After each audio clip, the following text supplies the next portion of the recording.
Is this all you, or was therapy involved?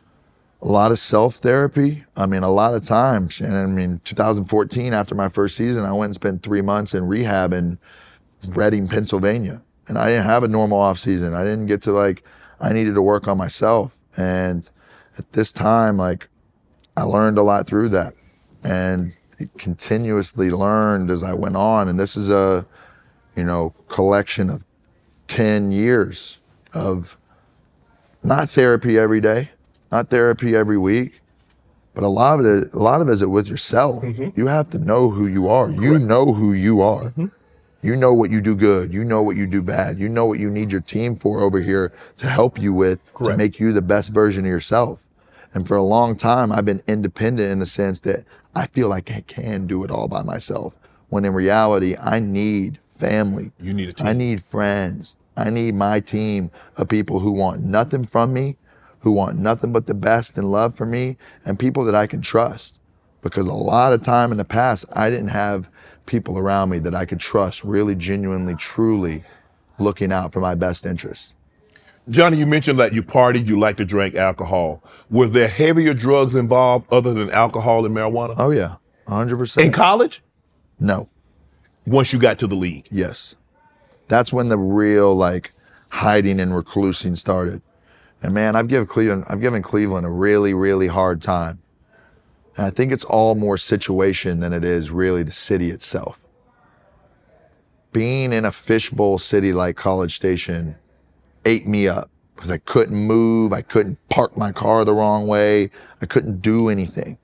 I was always spotlight. Yeah, you couldn't. And then I go to Cleveland, I sign with LeBron and Mav and them, and now LeBron comes back and I'm under LeBron's wing.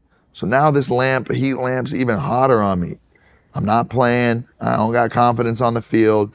And now I'm taking out my anger on my day-to-day interaction, my team. I'm struggling, but not letting anybody know. Right. So my whole gripe with Cleveland is not really anything as what I've made it to be. And I think that's just a bitterness of how things went and me not realizing that I did it to myself for a long point in time. Do you remember the first time you tried hard drugs? Oh yeah. Yeah, for sure. What was it about it that made you try it? Did you think because I'm Johnny Football, I can handle this? I can do something that no one else has been able to do. Do a hard drug and be able to still function and do everything I need to do, even though I tried this. Okay, that persona that I had on the football field of being able to have that confidence translated over into the party scene as well. Mm. I'm the guy, right, just like I am on the field, in the club, in the streets. Mm-hmm. So it's all in front of you if you want it and you're hanging around the wrong circles. It ain't hard to find at all. Right.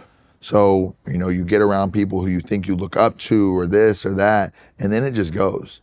And then it kind of goes and it snowballs and it keeps getting worse. And you go from cocaine to Oxycontin to Percocets to I look at the mushrooms as a different thing now. That's not a good thing to say, but the harder drugs, the drugs that tear you down. I never did anything with needles. Never did anything like that. But the coke and the oxys and the Percocet were very, very tumultuous in my life and popped their head, especially the days of wandering around the Hollywood Hills. And it makes sense why you see me so sporadic and I was 210 pounds when I left Cleveland. I was 170 pounds sitting in Vegas that August, that September, October, whatever it was later in that year. 40? How you lose 40 pounds? You're on a strict diet of blow. Oh, I was about to say, you don't want either one of them. I mean, you lose 40 pounds in that length of time, you on crack. Or Ozempic. So that's the new thing now. Touche, you're right about that, bro. And at that point in time, man, I would look in a mirror and I didn't see myself any different than when I was in Cleveland. Really? Until I stepped on a scale at the Cosmopolitan Hotel in Las Vegas, I didn't realize I had lost 40 pounds. Wow. At all. And people were hitting me up like this, and I remember these pictures came out, and I was like, damn, what am I doing? Whatever, we'll figure that out later. Let's go again. Let's go there. So as an athlete, you're very competitive. When you do drugs, do you still have that competitive nature? Like when you with your boys, you're like, shh, man, I ain't finna let you one up me. You can't. I'm a tank when it comes to the party. I mean, I could party. We hang with the best of them. Like, I ain't saying that to brag. It's not something to really sit But it's here the truth. and glorify. But it's true. You put somebody that you think in your life can really go that distance with the Henny or with the drugs or whatever you want. I'm gonna go 12 rounds with you. I mean, Johnny, you a small man, bro. I'm a little thick, I guess. And I'll never forget, probably about week 13 or 14 of the season, I'm walking out of Coach Pettin's office, or I'm upstairs in the where the coaches' offices are in Cleveland. And I walk by Jimmy O'Neill's office, and he's like, "Hey, Johnny, come in here for a sec." I'm like, "Oh, it's our defensive coordinator." I'm like, "What's up, coach?" And I'm chill with everybody. Like, I'm upbeat. That's just how I am. And he's like, he's sitting back at his desk, kind of got his foot up, and he goes, "You know, we'd be a really good football player if you got your head out of your ass." And I'm like, so caught off guard. Now this confidence that I'm building is immediately just, now, I don't know if he meant it in a way or just like, you know, you're 2-12 and your team is struggling and you're like, you know, looking to ways to vent or whatever it was. But this happened. And when I left that office and I went back down to the quarterback room, I was white as a ghost. So white that Josh McCown looked at me just like you are and was like, "What happened?" And I'm like stuttering through this story, and Josh McCown gets up out of his seat and walks straight up to that fucking office. Now, what was said, I don't exactly know what it is, but when he came back in that room, he was pissed. He said, "You don't do that. In this league with a young guy and somebody like you just don't Build him up. You can't break his confidence. break me in half." And from there, I was broken. I didn't give a fuck. I didn't care about that team. I didn't care about that, what my role was. And there's no excuse. All of these things led up to be the perfect failure. And at the end of the day, it's on my shoulders. But when you're starting to get a little momentum and you get broken like that, that's when the running to Vegas happened and me missing the last game of the season. That's when the wig story comes out and when I'm really like running 2-3 weeks after this. When this happened, I go straight home. I go straight to my basement. I get the biggest bottle of Hennessy out of the bottom of the drawer, and now I'm sitting in the basement. I'm listening to Future every second, every day. I'm partying by myself just to try and like get out of this reality of a situation that I'm living in, with a head coach that wants nothing to do with me, with a DC who's saying if I get my head out of my ass, we'll have a chance. Just this whole perfect storm of just like, fuck this. And when that happened, I was done. What was your relationship with Josh Gordon? You had a guy, and we know he's had his issues, his struggles, very similar to what you're sharing with us right now. What was your relationship with Josh? Great. I saw a side of Josh that the rest of the world didn't get to see. I saw a guy that was from that trap, from that bad neighborhood growing up, who had beat the odds to be able to get there. One of the most physically talented specimens that you'll ever see on a football field. He struggled with a lot of the same things that I struggle with. And I tried my best throughout those times to be a better influence around Josh than a lot of other people were, because a lot of his boys didn't give a shit at that point in time. And, you know, should I have done things differently in our relationship to not, you know, sway him certain ways? Because I think I definitely had the juice. We didn't do drugs together. You didn't do drugs. We didn't do drugs together. He would, he loved the weed, man. He loved it. And when he would come over to my apartment, all he ever wanted to do was roll it and put it on the counter. He just wanted to be included on the whole thing, right? Which is the way his mind kind of worked. But he never smoked around me. He never, I mean, we went on trips together. We went to Aspen. We went everywhere. Like, JG was my dog to the core. And funny you ask, I just spoke to him yesterday, and he sounds like he's in the best place that I've seen him in years. That's awesome. And it takes time and getting away from it. And for me and him, we're talking about golf now. And golf is kind of like an avenue that I never thought me and JG would be able to like talk about golf, go play. And like, golf has really shifted my mindset and being able to still continuously give me competition. But it's, as much as it is against other people when you're playing, golf is always about yourself and battling yourself, 6 inches between your ears, and then, you know, getting in a good headspace to go up and hit a good shot. John, I want to get you out on here. You mentioned that once you left Cleveland, that you contemplated suicide and you spent all your money. Clearly, that's the lowest point of your life. Was it a culmination of I'm not where I thought I would be as far as in the NFL? You're in the NFL, but you're not playing, and you feel you're not getting the support that you need or deserves in order for Johnny to be Johnny, because sometimes you need somebody, just a little support. You need somebody to say, Johnny, hey bro, you can do this, pat you on the back instead of kick you in the butt all the time. When did you know? So what happened when you're contemplating taking your own life? It's different. It's not that I don't have the support. It's not that I don't have the team, because at that point in time, I had every single person you could ever think trying to reach out. And I'm just blocking people at every single turn. And I think for me, it was something I didn't find out until I went to play in Canada again. I remember having this feeling in Cleveland that I didn't love football, okay? But it was a feeling. And when I didn't play for a while and I'm out of the league and I'm trying to get back in, I ended up going to Canada. And when I walked into that locker room for the first time and walked out on a practice football field, every single feeling that I had felt in that Cleveland locker room came back to me in that Canadian locker room. And I knew right then and there that I didn't truly, truly love this game to the point of where I need to do what I need to do to be successful. So the suicide thing comes in when you look at life and you say, I fucked up the biggest golden opportunity that you could have ever imagined. And this is where I think whenever you said what you said about the Fan Controlled Football League, it is sad, Shannon.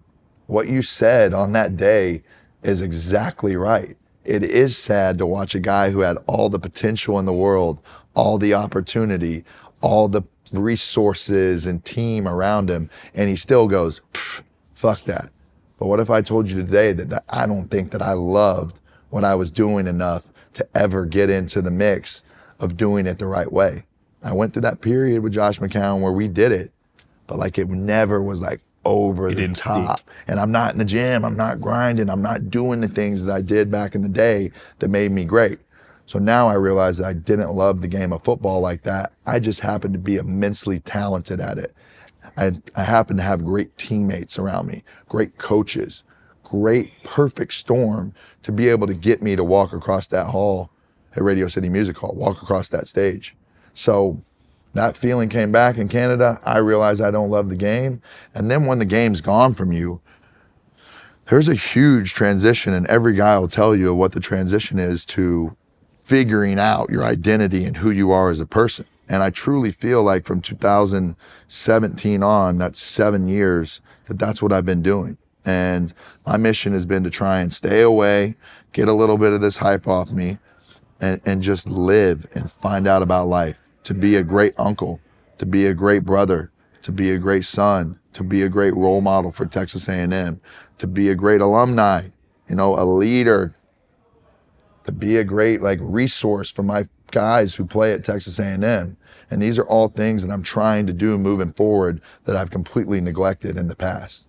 If I could say, Johnny, you could go back, what would probably be one of the two things that you wish you could do over?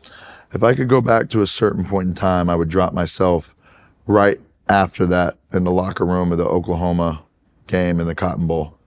Knowing what I know now, I would have known how to handle myself. I would have known how important and imperative it is to be a better teammate than just numbers on a field on Saturday. There's something to be said about how your guys ride for you when you're doing the right things in the building. And that 2013 year for us at Texas A&M, a lot of internal problems were happening because their leader is distracted. Their horse that makes this whole carriage go is fucked up. And the shame that I have for letting guys down like Cedric Aboye and Jake Matthews and Mike Evans is the same shame that I carry with me to this day about letting down Joe Thomas as a guy who's in the end of his Hall of Fame career and is looking for somebody to come in and lead this team, and then you get me.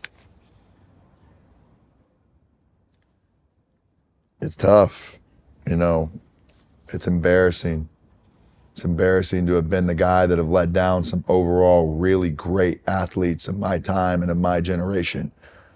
Something I carry hopefully with my head high right now, but at the same time, internally, I know it eats me alive because they did more for me than I gave in return to them. And what a shallow, kind of selfish way of life that I was living at that point in time. And I have a lot of regret. Like, I regret wasting a couple of Joe Thomas's last years in Cleveland. I regret disrespecting LeBron and not making Taking advantage of that situation. Just making sure what it meant to me. Showing him that I give a fuck enough to just do what's right, to listen to Mav and listen to the team they built around me. You know, it fucks me up that I messed up our second year at Texas A&M and we went 7-4 or whatever, because that was our chance to win a national title. You had a monster game against Duke. Had a cool game against Duke. One that was like a legendary kind of tale on it, but like I almost wish to this day that we lost that game because I would have came back. Right. So us having that legendary run against a bowl game that's kind of like, kind of wish we would have lost because then I would have came back with a vengeance. And I probably wouldn't have got drafted because I would have gotten in trouble. Right. But it doesn't sit right with me, certain things. And those are three things. How I wasted my 2013 season, how I treated the legends in that building in Cleveland, and how I treated LeBron and Mav. And, you know, from there, I can even take it a step further and say in 2016, I don't think I treated Drake the way that I should have with representing the clothes that I was wearing and his OVO brand and his label and everything. You know, at that point in time, I was so selfish that I was dragging everybody that was tied to me through the mud. Now, it's regret. I'm not harboring on this in any kind of way. I'm just calling it exactly what it is in the way that I feel about it.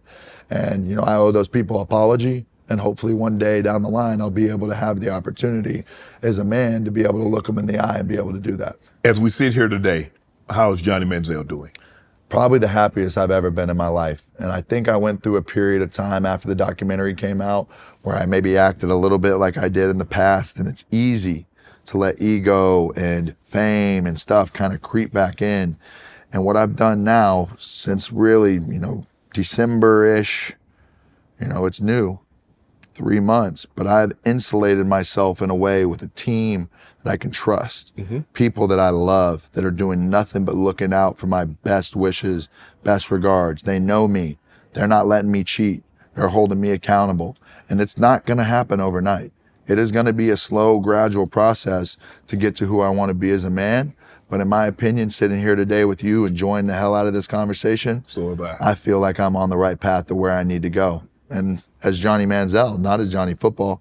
You were once married, and this is the last one. You were once married. Could you see yourself being married again, or is there someone in Johnny Manziel's life that's keeping Johnny grounded? Nope. It is my friends right now, my family. You know, it is my 2 nieces with a 3rd one on the way that I talk to every single day on FaceTime that are really my reason why I'm still here. Right. And a huge reason of my success is based off my sister and my mother and my father and my true core friends and my team I have around me. So the love will come when it comes, but for right now, I'm focused on getting a bag, taking care of my money, getting back to where I need to be, being the best brother, being the best uncle, and being there for my family and my university in a way I need to be to make people proud that I want to make proud. I don't want to continuously keep letting people down when I feel like I'm destined for bigger, greater things than that in life. I am so proud that you're sitting here today and you found your reason to live. Want to join Club Shay Shay? Become an official member by hitting that subscribe button, where you never know who's going to be joining us for drinks and conversation. Don't be late to the party because you know we like to do something before 2 something.